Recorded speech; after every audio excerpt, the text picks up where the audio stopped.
নমস্কার বন্ধুরা, আজকে আমি পাউরুটি দিয়ে ভীষণ মজার একটা টিফিন বানিয়ে দেখাবো। আশা করি এই টিফিনটা যদি বাড়িতে আপনারা একদিন বানান, বাড়ির সবাই কিন্তু পছন্দ করবে। তো টিফিনটা বানানোর জন্য সবার আগে নিয়ে নিচ্ছি 1 চিমটি পরিমাণে নুন, 2 চামচ মতো চিনি, 1 কাপ দুধ। অবশ্যই কিন্তু দুধটা ভালো করে জাল দিয়ে একটু ঠান্ডা করে নিতে হবে। আর দিয়ে দিচ্ছি 2টো ডিম। এবারে সব কিছু মিশিয়ে খুব ভালো করে ফেটিয়ে নিতে হবে। যতক্ষণ না পর্যন্ত এই চিনিটা ভালো করে গলে যাচ্ছে ততক্ষণ কিন্তু ফেটাতে হবে। দেখুন, সব কিছু কিন্তু আমি খুব ভালো করে ফেটিয়ে নিয়েছি আর চিনি কিন্তু খুব ভালোভাবে গলে গেছে। এখন আমি এটা ধরে একপাশে রেখে দিচ্ছি। এখন আমি একটা প্লেটে নিয়ে নিচ্ছি 6 পিস পাউরুটি। এখান থেকে আমি কিছু পাউরুটি সরিয়ে রাখছি। তারপর একটা ছুরি দিয়ে এই পাউরুটির যে কালো অংশগুলো আছে, মানে এই ধারগুলো আছে, এগুলো আমি কেটে বাদ দিয়ে দেব। আপনারা চাইলে এগুলো কেটে বাদও দিতে পারেন, আবার রাখতেও পারেন, কোনো অসুবিধা নেই। তবে এই রেসিপিটা যাতে দেখতে ভালো লাগে তার জন্যই আমি একটু কেটে বাদ দিয়ে দিচ্ছি।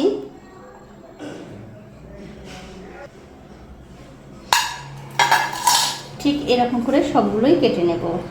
তো এই দেখুন, সবগুলো পাউরুটি থেকে কিন্তু আমি কালো অংশগুলো কেটে বাদ দিয়েছি। এবারে যে ডিম আর দুধের মিশ্রণটা বানিয়ে রেখেছিলাম তার মধ্যে এই পাউরুটিগুলো এক পিস করে দিয়ে এরকম করে এই মিশ্রণের মধ্যে, মানে এই ডিমের গোলার মধ্যে ডুবিয়ে ঠিক এরকম করে একটা প্লেটে তুলে রাখতে হবে। তো বন্ধুরা, এই পাউরুটি কিন্তু খুব একটা বেশিক্ষণ ভিজিয়ে রাখা যাবে না, মানে দেওয়ার সঙ্গে সঙ্গে শুধু উল্টে পাল্টে একটু এই ডিমের মিশ্রণটা লাগিয়ে পাউরুটির সঙ্গে লাগিয়ে তুলে নিতে হবে।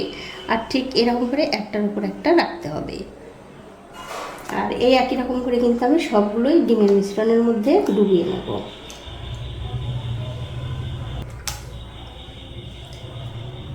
দেখুন, ঠিক এরকম করে। আর আমার এই ছোট্ট চ্যানেলটি যারা সাবস্ক্রাইব করেছেন তাদেরকে অনেক ধন্যবাদ।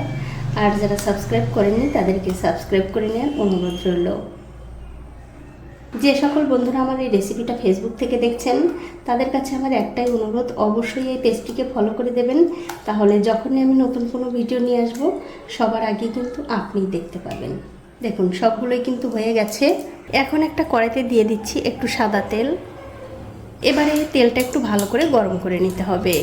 কিছুক্ষণ পর যখন দেখবেন তেলটা ভালো করে গরম হয়ে গেছে তখন এই যে পাউরুটিগুলো আমি রেডি করে রেখেছিলাম সেগুলো এই তেলের মধ্যে দিয়ে দেব। পাউরুটিটা দিয়ে দেওয়ার পর কিছুক্ষণ পর যখন দেখবেন একদিকটা হালকা একটু লাল হতে শুরু করেছে তখন অন্য দিকটা উল্টে দিতে হবে। আর এখন কিন্তু গ্যাসের ফ্লেমটা অবশ্যই লো টু মিডিয়ামে থাকবে।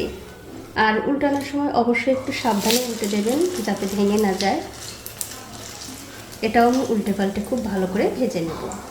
তো এই দেখুন বন্ধুরা, এই পাউরুটিটা কিন্তু আমি দুই দিকেই উল্টে একটু ভালো করে ভেজে নিয়েছি। তবে এই সাইডগুলো, মানে এই ধারগুলো কিন্তু একটু এরকম করে ধরে ধরে ভেজে নিতে হবে, তাহলে খেতে আরও বেশি ভালো লাগবে। দেখুন, ঠিক এরকম করে। আর আপনারা একদিন হলেও বাড়িতে এইভাবে খেয়ে আমাকে কমেন্ট করে জানাতে ভুলবেন না আপনাদের কেমন লাগলো। আর এই পাউরুটিগুলো যখন আপনারা ভাজবেন তখন কিন্তু গ্যাসের ফ্লেমটা অবশ্যই লোতে রাখার চেষ্টা করবেন। দেখুন, এটা কিন্তু আমি খুব ভালো করে উল্টে পাল্টে ভেজে নিলাম। তো দেখুন, এই পাউরুটিটা কিন্তু খুব ভালো করে ভাজা হয়ে গেছে। এখন এটা আমি তুলে নিচ্ছি।